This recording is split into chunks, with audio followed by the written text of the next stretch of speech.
Bismillahirrahmanirrahim. Assalamualaikum warahmatullahi wabarakatuh. Alhamdulillahirabbil alamin wa bihi nasta'inu ala umuri dunya waddin. Shallallahu ala nabiyyina Muhammadin wa ala alihi wa ashabihi wa man tabi'ahu bi ihsan ila yaumiddin. Allahumma la sahla illa ma ja'altahu sahla wa anta taj'alul hazna idza syi'ta sahla. Allahumma 'allimna ma yanfa'una wanfa'na bima 'allamtana wa zidna ilma. Alhamdulillahirabbil alamin.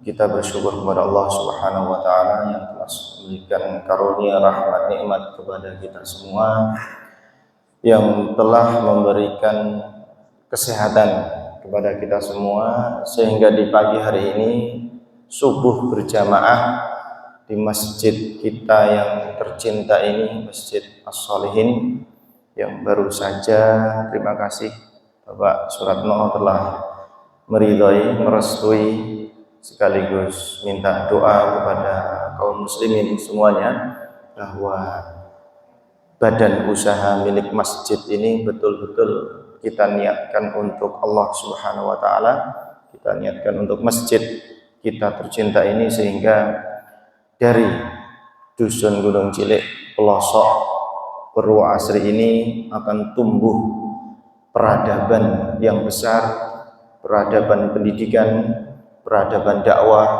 peradaban ekonomi umat, peradaban kebangsaan, peradaban kebudayaan, yang itu karya anak bangsa berkumpul bersatu padu semua potensi yang ada di dusun Gunung Cilik ini.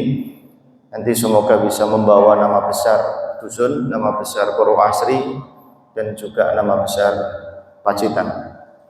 Bapak Ibu yang semoga dirahmati Allah Subhanahu wa taala, tentu semua berawal dari titah yang sangat sederhana, yang sangat kecil, yang sangat terseok-seok, tapi dengan dukungan panjenengan semua, doa panjenengan semua, keridhaan panjenengan semua, tidak ada yang mustahil dengan izin Allah Subhanahu wa taala. Jadi monggo kita sareng-sareng bisa dipresani apa sih BUMN yang saat ini tersedia, dan insya Allah kedepannya jika memang Allah meridhai dengan berbagai macam masukan-masukan panjenengan semua, badan usaha ini akan terus dikembangkan kepada bentuk usaha-usaha yang lain, menjadi peradaban ekonomi kaum muslimin, terkhusus di dusun Gunung Cilik dan meluas ke desa Purwoasri dan seterusnya.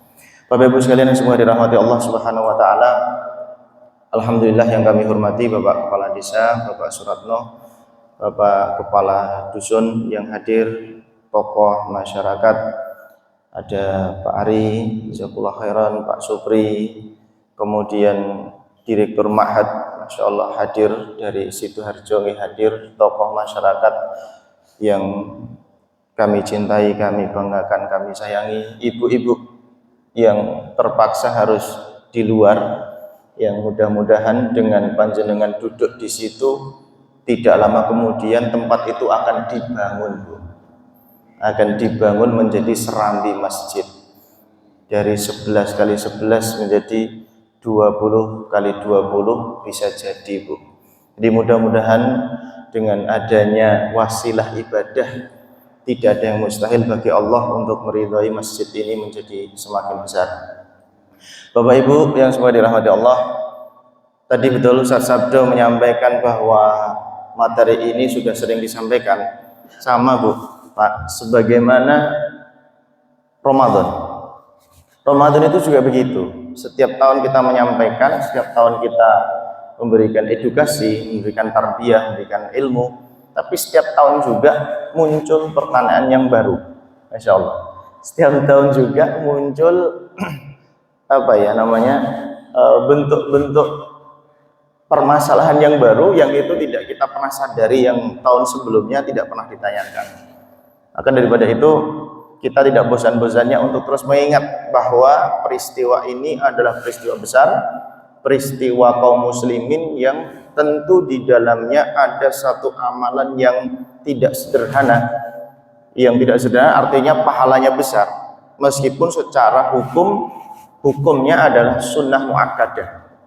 Ya, jadi di dalam pembahasan fikih ini tentu melebarnya ke ranah hukum, dan hukumnya, hukum korban ini adalah sunnah muakkadah, sunnah yang ditekankan. Ya, meskipun sunnah yang ditekankan, kita harus tahu bahwa Allah Subhanahu wa taala membagi hukum taklifi itu menjadi dua, Bapak Ibu. Yang pertama, fardu itu dibagi menjadi dua, ada fardu ain, ada fardu kifayah. Fardu ain itu seperti sholat 5 waktu, menikah hukumnya fardu ain. Fardu ain itu berarti kalau tidak dikerjakan, maka pelakunya akan berdosa dan diazab oleh Allah. Itu secara ta'rif atau pengertian. Kemudian yang kedua, fardu kifayah seperti sholat jenazah, memandikan jenazah, mengkafani jenazah, mensolati jenazah, memakamkan jenazah, menikah hukumnya fardu kifayah. Idza qamal ba'du saqatal itsmu 'anil baqin. Jika sebagian kaum muslimin mereka sudah mengerjakan, maka gugurlah dosa, Bapak Ibu, gugurlah kewajiban bagi kaum muslimin yang lain. Nah, sunnah itu juga demikian. Hukum sunnah juga terbagi menjadi dua, menikah. Yang pertama sunnah aini atau ainiyah. Yang kedua menikah sunnah kifaiyah atau kifayah, seperti halnya fardu tadi. Kalau sunnah aini itu adalah sunnah yang ditekankan, yang bertujuan untuk perseorangan. Jadi contohnya bagaimana? Contohnya adalah hukum korban. Karena yang kita bahas korban sebenarnya contohnya banyak, karena kita fokus pada korban saja. Ketika seseorang tidak punya keluarga atau hidup sendirian sebatang kara, ya, atau punya keluarga tapi keluarganya sudah meninggal dunia, artinya memang betul-betul terputus dari nasab keluarga, tidak ada yang senasab dengannya, tidak ada yang berhubungan sepersusuan, dan juga tidak ada yang berhubungan pernikahan, artinya terputus hukum nasab keluarga. Maka hukum korban pada diri ini, pada seseorang ini menjadi fardu ain, menjadi sunnah ain. Mohon maaf, jadi sunnah ain. Sunnah ain itu artinya disunnahkan yang tertunjuk pada orang tersebut. Kemudian ingkang nomor kalih adalah ketika seseorang memiliki keluarga, masih memulai orang tua, bapak, ibu, istri, anak, ya, masih punya ya keluarga yang dia memberikan nafkah di dalamnya, maka statusnya menjadi sunnah kifaiyah atau sunnah kifai. Bagaimana sunnah kifaiyah ini? Adalah ketika salah satu dari keluarga itu telah menunaikan korban, telah ihraqud dam, menyembelih darah, menyembelih korban, menyembelih hewan korban, maka gugurlah kesunahan bagi anggota keluarga yang lain. Nah, itu mukaddimahnya Bapak Ibu. Nanti untuk penjelasannya akan kita bacakan kitab Umdatus Salik wa Uddatun Nasik ala mazhab Imam Syafi'i. Beliau seorang ulama besar dari Mesir, dan kitab ini sering kita gunakan sebagai salah satu rujukan untuk memulai pembahasan. Musannif rahimallahu taala mengatakan bahwa udhiyah ini adalah hewannya, Bapak Ibu. Jadi kalau kita sering dengar bahwa al-udhiyah menikah adalah hewan. Kemudian tadhiyah menikah adalah orangnya. Jadi udhiyah menikah hewannya, tadhiyah adalah orang yang berkorban atau sedang menyembelih hewan korban. Hukumnya sebagaimana tadi adalah sunnah muakkadah. Allah Subhanahu wa taala berfirman, "Ma yadbahu minan na'ami taqarruban illahi ta'ala yauman nahri ila akhir ayyamit tasyrik." Menikah adalah ma yadbahu minan na'am, segala sesuatu yang disembelih dari na'am. Na'am itu adalah jenis-jenis hewan ternak. Bapak Ibu, nanti akan kita bahas. Ada unta, ada kerbau, ada sapi, ada kambing kacang, ada kambing domba. Ya, bahkan nanti dikiaskan lagi kepada kambing gunung. Ya, kambing gunung itu yang itu, Pak, teritipan di gunung. Yang gunung cilik nggak ada yang teritipan kambingnya, Pak. Ya, jadi yang teritipan di gunung itu namanya kambing gunung, Pak. Itu juga dikiaskan ke situ. Artinya itu juga memungkinkan untuk dijadikan kurban, ya. Taqarruban ilallah, tujuannya adalah untuk mendekatkan diri kepada Allah Subhanahu wa taala yauman nahri, di hari Nahr. Kapan sih Bapak Ibu hari Nahr? Hari Nahr menika 10 Dzulhijjah. Jadi kalau 8 Dzulhijjah itu namanya Yaumut Tarwiyah. Hari Tarwiyah itu di mana jamaah haji dari pondokannya atau dari hotelnya, kalau sekarang Bapak Ibu ya, itu menuju ke Arafah karena sedang akan melaksanakan wukuf Arafah, al-hajju Arafah. Di sanalah haji yang akan menjadi keabsahannya, yang akan menjadi rukun sentralnya, yang tidak bisa digantikan kecuali di hari itu juga adalah 9 Dzulhijjah. Maka bagi jamaah haji melakukan wukuf, bagi kita disunahkan puasa. Jadi Bapak Ibu, dengan nanti kalau ketemu 9 Dzulhijjah, boten haid, boten kerja keras, wonten griya, bismillah Pak, jenengan niatkan puasa 1 hari saderengipun salat Id. Menika pahalane ageng sanget, gede sanget. Monggo sarang-sarang menika dimanfaatkan 9 Dzulhijjah. Yaumun Nahr menika di tanggal 10-nya.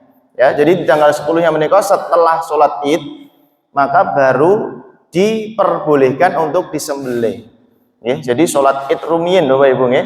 Sholat Id rumiyin, makanya bedanya kalau Idul Adha menika sholatnya disegerakan atau ditakhir Bapak Ibu? Disegerakan. Ya, disegerakan. Makanya tidak disunahkan untuk makan dan minum sebelum sholat.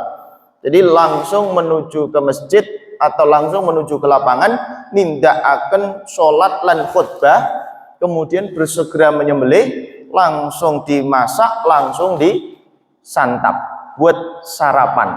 Menika Idul Adha. Kalau Idul Fitri menika ditakhir, ditunda agak terlambat sholatnya karena menika ada pembagian zakat jika ada. Kalau tidak ada, ya menika memberikan kesempatan kepada kaum muslimin karena itu 1 tahun sekali. Monggo sarang-sarang menuju ke lapangan. Cuman kalau terlalu molor menika nggih mboten saya, karena panas Pak, bukan karena nggak boleh ya, karena panas. Kalau mulai sholatnya jam 9 pagi, coba jenengan kuat mboten niku, jam 9, jam 10. Kalau di masjid dan AC mboten napa-napa, kalau di lapangan nggih keringetan nggih. Jadi kalau Idul Fitri menika rodok diterlambatke, kalau Idul Adha menika disegerakan. Itu bedanya Bapak Ibu. Kemudian disembelih dari tanggal 10 setelah sholat sampai hari terakhir di ayyamut tasyrik, menika 13 Dzulhijjah. Akhiripun Bapak Ibu menika tanggal 13 Dzulhijjah sebelum maghrib. Nggih, karena masuknya di bulan Hijriyah menika sanes jam 12 malam. Masuknya di bulan Hijriyah menika tanggal 13 sorenya. Jadi maghrib itu adalah sudah pindah ke tanggal berikutnya. Jadi kalau misal sudah malam, ya sudah menjelang maghrib dan habis maghrib, maka sudah masuk 14 Dzulhijjah. Dan terus pripun saat ini boleh apa tidak tetap disembelih Bapak Ibu? Kalau misalkan hewan kurbannya adalah hewan kurban sunnah, maka statusnya menjadi sedekah. Nah ini Bapak-bapak nggih. Jadi kalau hewan kurbannya adalah hewan kurban sunnah, maka statusnya menjadi sedekah, ya karena sudah habis waktunya. Tapi kalau hewan kurbannya adalah hewan nazar, jadi ketika ada seseorang yang bernazar, bismillah dengan izin Allah, dengan ridho Allah, aku bernazar mudah-mudahan tahun ini bisa berkorban, dan benar menika benar-benar berkorban, maka boleh dilakukan meskipun lewat tanggal 13 statusnya menjadi qadha. Jadi statusnya menjadi qadha korban. Menika pengertianipun. Dalilipun wonten pundi Bapak Ibu? Wonten Al-Qur'an menika surat Al-Kautsar, fasholli li rabbika wanhar. Dan sunnah Nabi sallallahu alaihi wasallam minas sunnati khabar Anas radhiyallahu taala anhu indal Bukhari, dhaha Nabi sallallahu alaihi wasallam bi kabshaini amlahaini aqranina dzabihahuma biyadihi. Ayo, masya Allah. Jadi Nabi Shallallahu Alaihi Wasallam menikah setiap Idul Adha Bapak Ibu, menikah selalu menyembelih kambing. Jadi kambing menikah sebagai hewan andalan Rasulullah di musim kurban. Karena Rasulullah sendiri menyukai kambing, menyukai daging kambing. Wa yundabu liman aradaha an la yahliqa sya'rahu. Nah, ini kita mulai pembahasan nih Bapak Ibu. Jadi disunnahkan bagi panjenengan bapak maupun ibu ketika ingin berkorban disunnahkan untuk tidak memotong. Alla yahlaqa sya'rahu, tidak boleh memotong rambutnya, kukunya, ya, kumisnya, jenggotnya, semuanya. Dari atas ujung rambut sampai ujung kaki boten angsal dipotong Bapak Ibu. Kalau terpaksa dipotong menika hukumnya makruh. Makruh menika boten disukai. Ya, jadi usahakan biarkan mawon, biarkan memanjang. Insya Allah nggak sampai 1 meter kok Pak. Jadi kuku diperpanjang nggak sampai 1 meter, ya rambut diperpanjang juga nggak sampai 1 meter, udah biarkan aja sampai nanti kapan disembelih hewan kurbannya. Jadi kalau sudah hewan kurban disembelih monggo, kalau misalkan mau dipotong. Tapi ingat sekali lagi Bapak Ibu, kalau memang betul-betul harus dipotong, nah misalkan terganggu, misalkan ada sesuatu yang darurat karena tugas, karena ada kepentingan yang mendesak, maka hukumnya makruh, tapi tidak membatalkan niat korban. Nah ini ya Bapak Ibu, jadi tidak membatalkan niat panjenengan berkorban, korbannya tetap sah. Nggih. Wala yuqallimu dhufurahu fi asyri dzilhijjati hatta yudhhiya, juga tidak boleh ya disunahkan di sini untuk membiarkan kuku-kukunya. Artinya tadi kalau kuku terpaksa harus dipotong juga sama hukumnya makruh. Sampai kapan Bapak Ibu? Fi asyri dzulhijjati hatta yudhhiya. Sampai tanggal 10 Dzulhijjah, kalau memang tanggal 10 itu sudah disembelih. Kalau disembelihnya tanggal 11 ya berarti motongnya tanggal 11. Kalau disembelihnya tanggal 12 ya berarti motongnya tanggal 12. Tanya sama panitia nanti. Ini jatah hewan kurban saya kapan dipotong? Tanggal 13. Masya Allah. Berarti banyak ini. Antri dulu Bang ya. Rame ini. Jadi jenengan tidak bisa hari pertama. Nah, misalkan seperti itu. Wa yadkhulu waqtuha idza tala'ati syams wa madha qadru salatil 'id wal khutbataini, dan masuknya diperbolehkan memotong hewan kurban ini idza tala'ati syams, ketika matahari sudah terbit menika, wa madha qadru salatil 'id wal khutbataini, dan lebih artinya matahari terbit tidak asal terbit, karena bentar lagi ini terbit Pak. Ya, jadi sebentar lagi ini kita akan nemu yang namanya disebut dengan syuruq. Syuruq itu sama dengan isyraq. Isyraq itu ada yang mengatakan Bapak Ibu nanti sebagai informasi juga bahwa isyraq itu adalah matahari proses terbit. Ketika isyraq menika tidak diperbolehkan untuk sholat Bapak Ibu. Nah, menika terlarang. Jadi waktu ketika matahari saat sedang terbit diharamkan untuk sholat, dan sholatnya tidak sah menika. Yang kedua, di matahari, ketika di tengah-tengah matahari, ya mereka juga sama, pas di tengah-tengah matahari, pas di tengah siang hari maksudnya, itu juga sama, tidak boleh untuk sholat, diharamkan untuk sholat, dan sholatnya juga tidak sah. Nah, kapan diperbolehkannya Bapak Ibu? Diperbolehkannya setelah terbit menika isyraq lebih 15 menit. Nah, menika wonten jadwal dari Kemenak, alhamdulillah sudah ada di sana. Dilebihkan 15 menit. Jadi kalau belum lebih 15 menit boten angsal Bapak Ibu. Jadi belum boleh untuk sholat. Kecuali, nah ini ada kecualiannya Bapak Ibu. Sholat yang memiliki sebab muqaddam dan sebab muqarin. Sholat yang sebabnya duluan. Contohnya pripun? Sholat syukrul wudhu duluan baru sholat. Nah ini kapan aja boleh Pak. Kemudian masuk masjid, jenengan mlebet masjid duluan baru sholat, itu nggih angsal. Misalkan pas nepati isyraq kok pas terjadi gerhana, pas nepati di siang hari terjadi gerhana, itu namanya sebab yang bersamaan dengan waktu sholatnya, itu juga boleh. Tapi kalau sholat yang tidak ada sebab, contohnya seperti sholat duha, contohnya seperti sholat hajat, contohnya seperti sholat taubat, contohnya seperti sholat tasbih, contohnya seperti sholat istikharah, menika mboten angsal.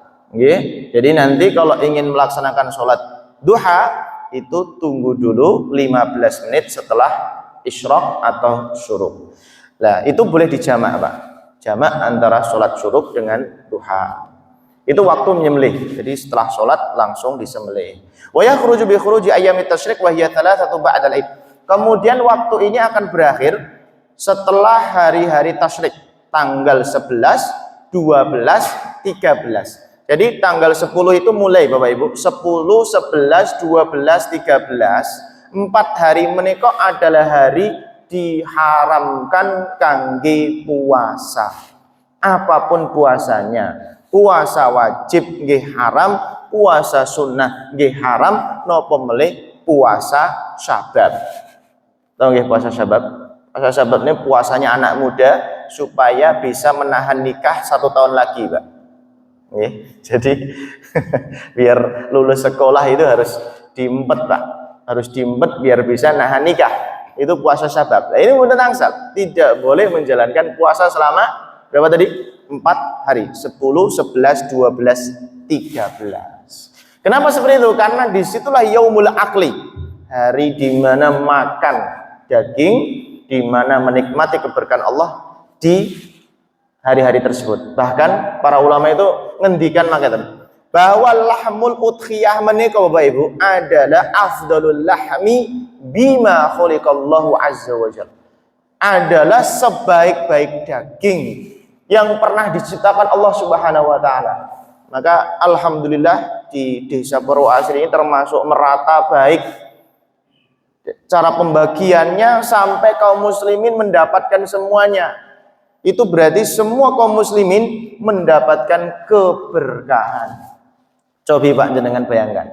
Yang makan saja Bapak Ibu, yang makan daging kurban menika meskipun sak sendok, meskipun sak cuil, menika mendapatkan keberkahan yang paling berkah yang pernah Allah ciptakan. Menika sing makan, napa melih sing berkorban. Masya Allah. Kayak misalkan as-solihin belum ada yang berkorban, setelah kajian menika langsung daftar ke Pak Win pokoknya. Iya Pak. Langsung daftar ke Pak Win wis nyoh sapiku gawanen, sak pedet-pedete ngoten Pak. Nggih. Lah sing maem mawon menika ya mendapatkan keberkahan yang paling berkah Bapak Ibu. Menika sebaik-baik daging ingkang jenengan makan napa boleh ingkang berkorban berlipat-lipat keberkahan, berlipat-lipat ganjaran. Dan Bapak Ibu, para ulama menika rahasianipun berlomba-lomba bagaimana caranya menyisipkan daging di setiap kaum muslimin. Coba pripun jenengan? Nyisipno daging wonten jasate kaum muslimin. Coba jenengan pikir, pripun niku carane? Nyisipno daging. Misalnya wonten bocah-bocah menika lare-lare santri menika jenengan pripun carane gen aku iso numbuhne daging di dalam perutnya si santri? Karena dia penghafal Al-Quran, setiap hari ngibadah, setiap hari maca Quran, mesti uripe berkah. Bisa aku tak nunut daging. Berarti pripun Pak? Berarti para ulama menika berlomba-lomba menyediakan makanan. Makanan menika memang betul-betul pengikat silaturahmi, Pak. Makanya kenapa di dalam sunnah Pak, ikram duyuf, menghormati tamu menika tinggi sekali pahalanya. Lah menika ketika jenengan berkorban, kemudian korbannya dari hewan tersebut dagingnya dimakan oleh kaum muslimin, maka dari yang dimakan itu akan tumbuh daging di setiap jasadnya kaum muslimin. Masya Allah. Lah tumbuh daging, otomatis panjenengan akan mendapatkan jariyah yang terus mengalir. Kenapa? Karena dagingnya digunakan kangge ibadah.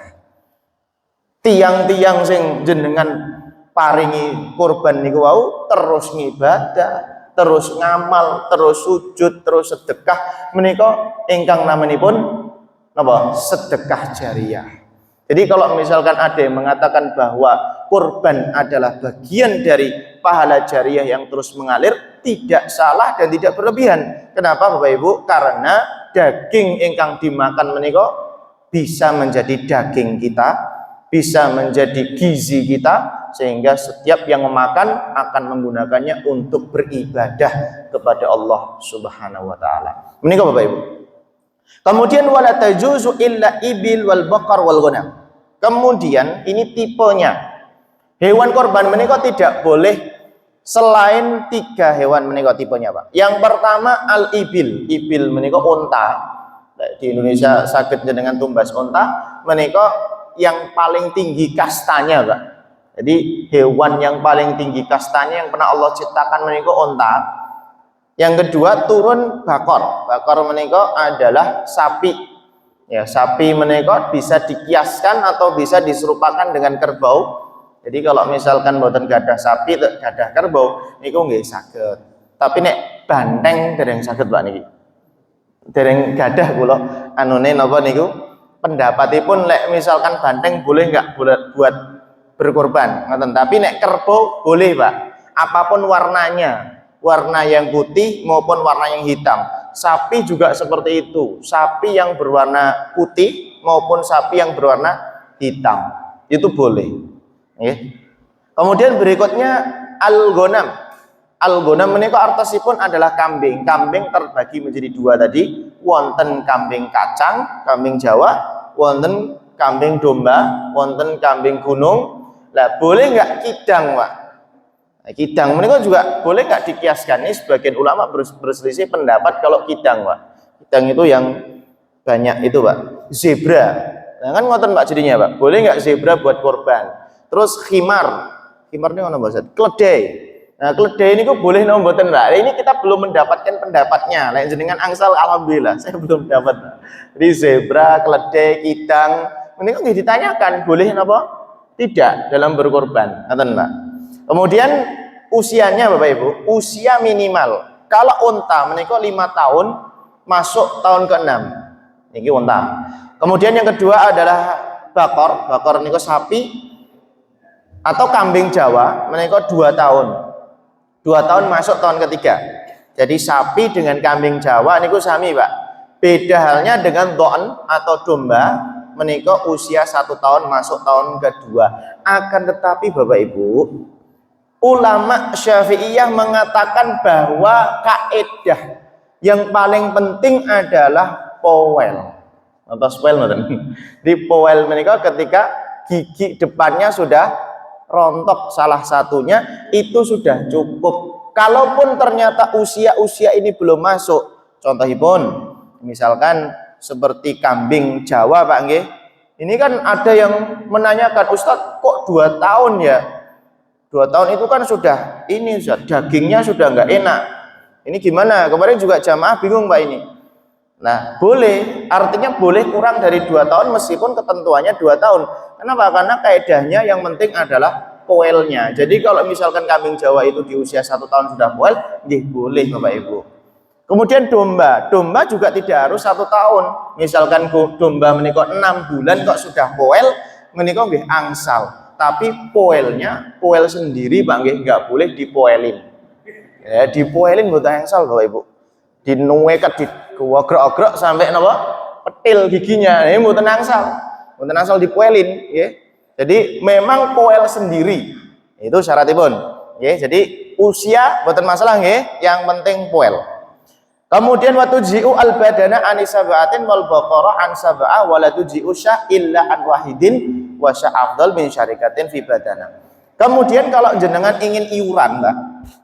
Iuran sapi. Lah ini boleh loh, Pak. Iuran itu tidak harus sapi itu 1 orang boleh, 7 orang nggih boleh, tapi kalau 8 orang mboten angsal. Nah, nanti kita bahas Pak masalah iuran korban di sekolah itu statusnya apa. Jadi kalau misalkan jenengan 1 orang itu lebih baik sapi 1 orang, Masya Allah. Tapi nek mboten saged iuran. Dan iurannya boleh jenengan, kalian ibu, kalian anak, kalian cucu, Masya Allah, sak keluarga iuran sapi. Atau dengan tetangga yang lain nggih boleh, tapi maksimal 7 orang, Pak. Sapi ndak boleh 8. Itu boleh. Kemudian unta nggih 7 orang. Tapi kalau kambing tadi, mau kambing Jawa maupun kambing domba, tidak boleh lebih dari 1 orang. Jadi 1 orang aja. Ya, itu untuk kambing. Kemudian bagaimana afdolnya? Afdolnya adalah syah afdal min syarikatin fi badanah. Memang betul Pak bahwa kemaslahatan yang kita pandang. Yang paling utama menurut kitab fikih dan juga hadis Nabi, memang berkorban 1 kambing lebih baik daripada iuran sapi.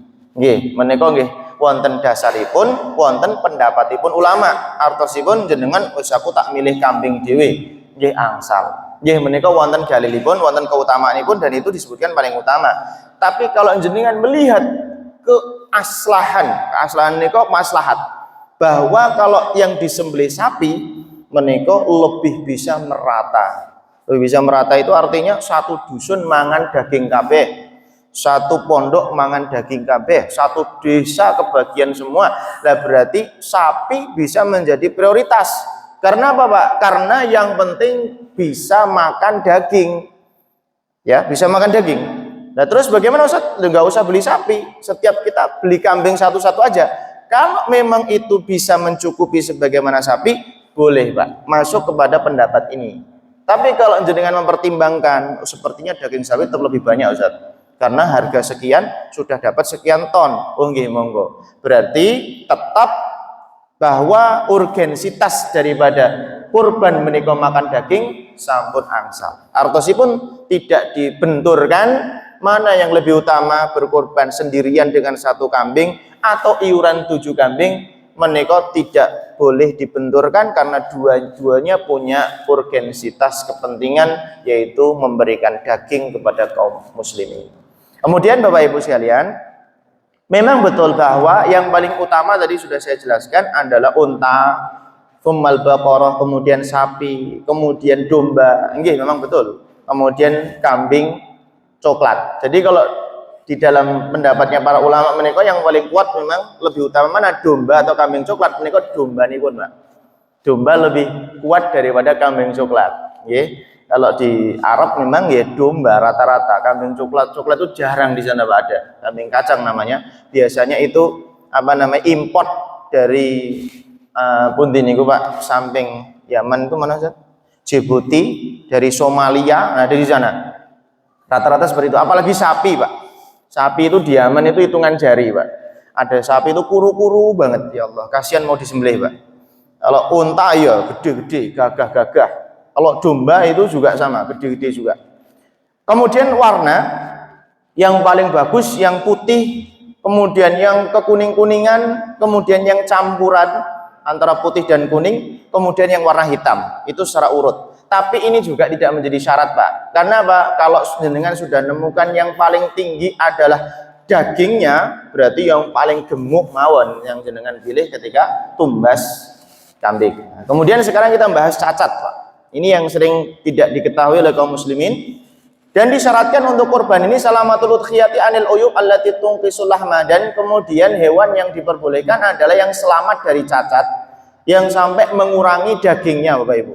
Jadi cacatnya itu sampai mengurangi total daging.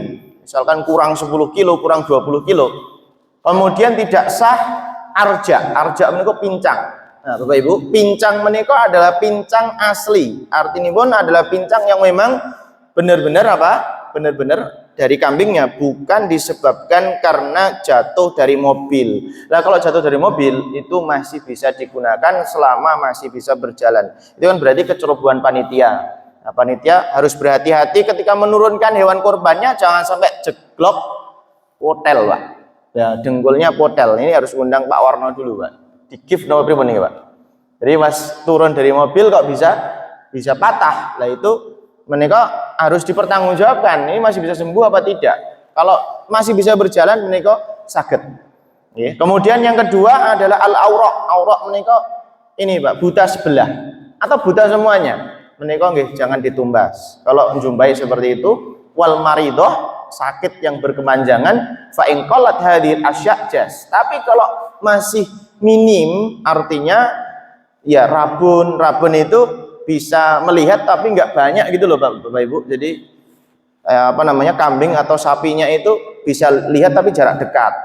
Atau kalau misalkan ada turunan dia nggak bisa lihat, langsung ke jeglong-jeglong. Nah itu namanya rabun. Itu masih boleh Pak. Tapi kalau sampai buta itu tidak boleh. Kemudian wala tujzi'u al-ajfa. Ajfa ini kok kurus banget, kuru banget. Saya kemarin pernah lihat di YouTube Pak. Kambing itu sapi itu harganya 4 juta Pak. Sapi harganya 4 juta rupiah. Masya Allah, ini kambing, ini harga kambing. Ternyata setelah kita buka Masya Allah. Jadi sapi ini kok beratnya 20 kilo. Dan sapi 20 kilo gepeng Pak. Gepeng. Dan itu nggak boleh buat korban. Lah niku jenengan senggolnya rubuh Pak niku. Niku sedang berpenyakit langsung seperti itu enggak boleh nggih. Itu enggak boleh dibeli niku meskipun harganya 4 juta. Ustaz tadi kita baru belanja Ustaz. Iuran sapi 23 juta dapat 5. Oh, tenan 5. Napa niku sapi nih? Sapi napa politron napa pribon? Enggak Ustaz niki. Kurus-kurus. Itu enggak boleh, Pak. Jadi kalau misalkan ajfah enggak boleh. Majnunah, hewannya gila. Loh, hewan itu bisa gila juga loh, Pak, stres. Stres itu ya apa namanya?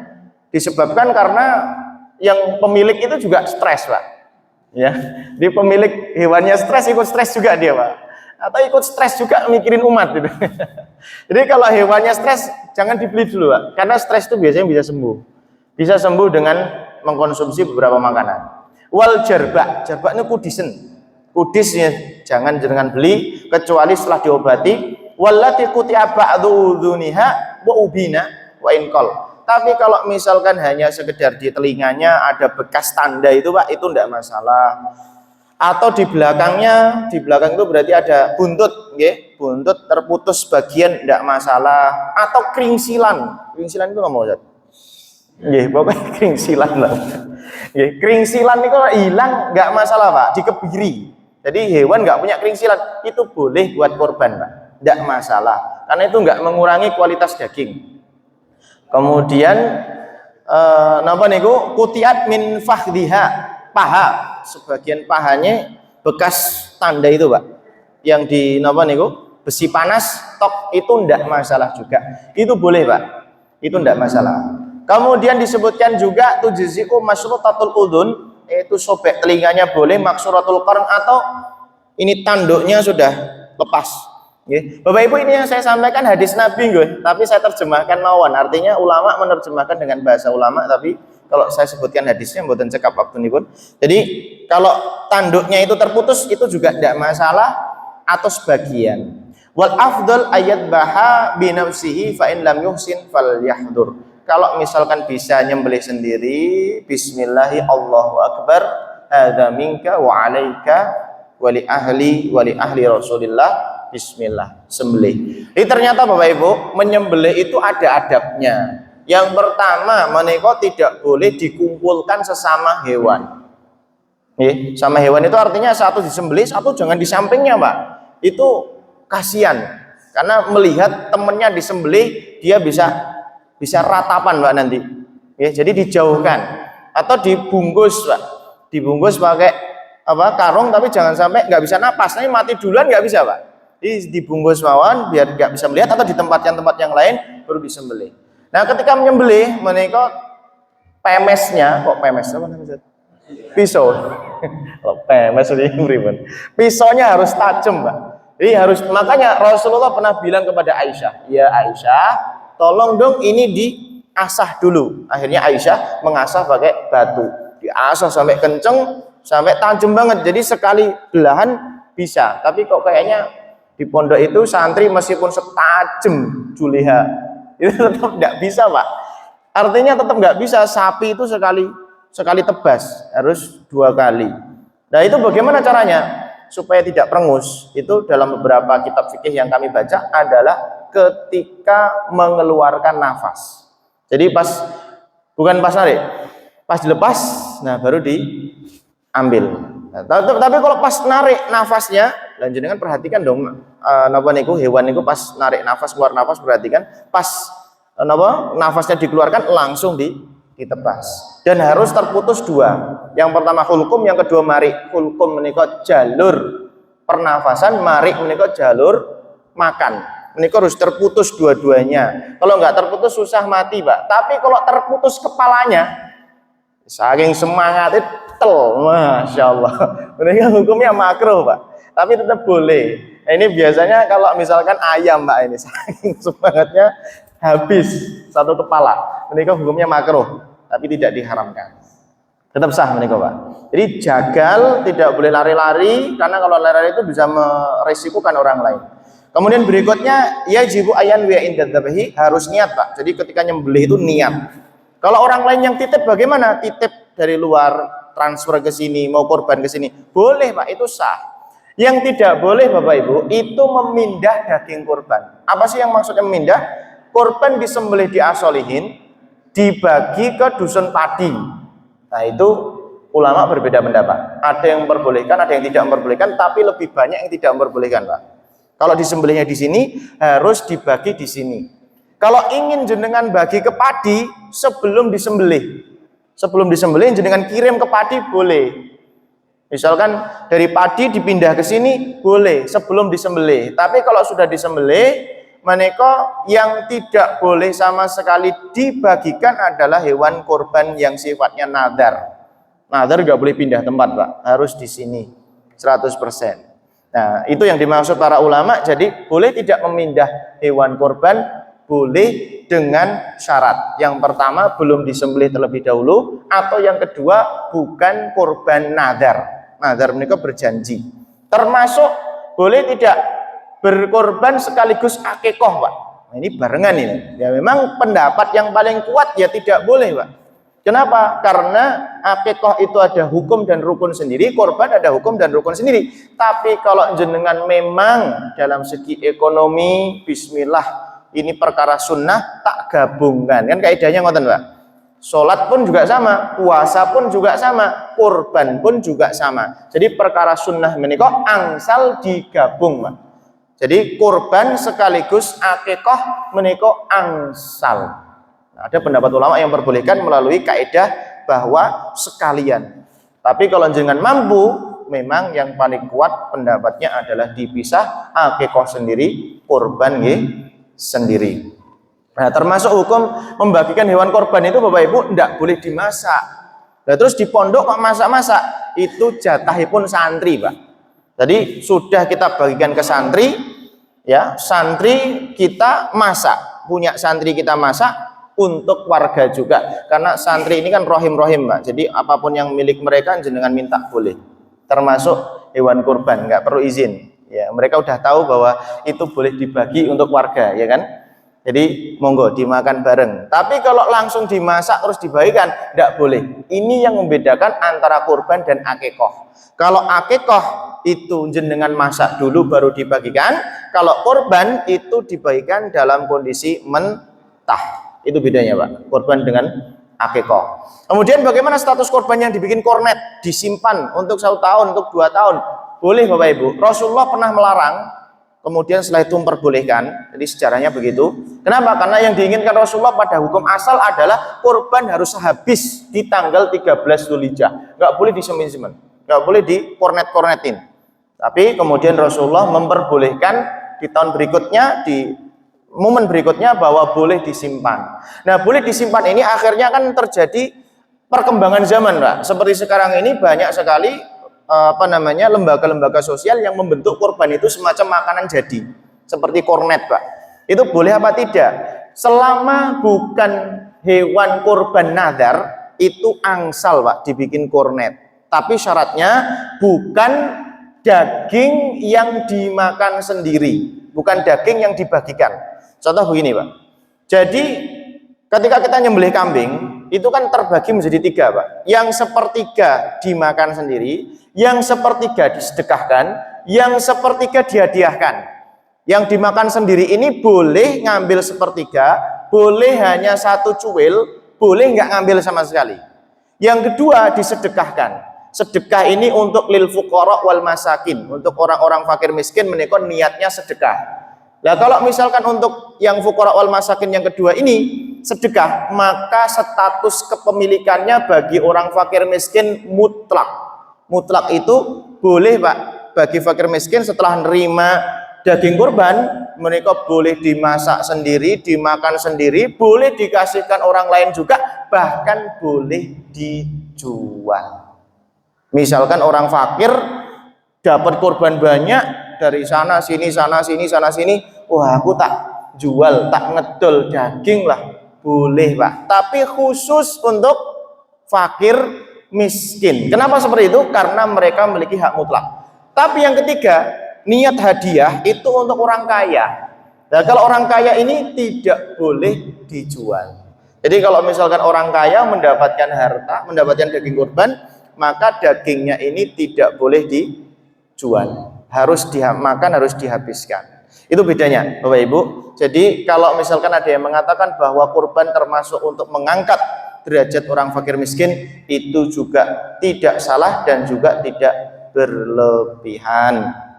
Maka di sini disebutkan bahwa ayakula thuluth, memakan sepertiga, menghadiahkan sepertiga, bersedekah sepertiga. Wa tasaddaqu bi syai'in wa in qalla, mensedekahkan sedikit saja. Wajildu yatasaddaqu bihi, termasuk kulit, Pak. Termasuk kulitnya disedekahkan. Wa yantafi bihi fil bait, memanfaatkan di rumah. Nah, ini juga ada kasus. Bagaimana jika saking banyaknya kulit, Pak? Karena nyembelih 50 ekor sapi, 100 ekor kambing, kulitnya itu dikumpulkan, dijual, dapat hewan kurban lagi, Pak. Dikumpulkan, dijual, dibelikan kambing lagi, dibelikan sapi lagi. Itu ternyata tidak sah. Jadi pendapat itu tidak sah, Pak. Apalagi mazhab Syafi'i lebih tidak memperbolehkan kalau kulit itu dijual oleh panitia, kemudian dibelikan hewan korban lagi, dibelikan sapi lagi atau dibelikan kambing lagi, maka tasarruf ini tidak sah. Wala yajuzu bai'uhu wala bai'u syai'in minal lahmi, tidak boleh menjual dagingnya kecuali tadi jatahnya fuqara wal masakin setelah diterimanya. Wa yajuzu wala yajuzu lahu al-aqlu minal udhiyah al-mandurah, dan tidak boleh memakan daging bagi yang bernadar. Menikah Bapak Ibu, materi kita pada pagi hari ini. Jika ada yang perlu ditanyakan, kami persilahkan. Masya Allah, kurang 4 menit sebelum jam 6. Monggo.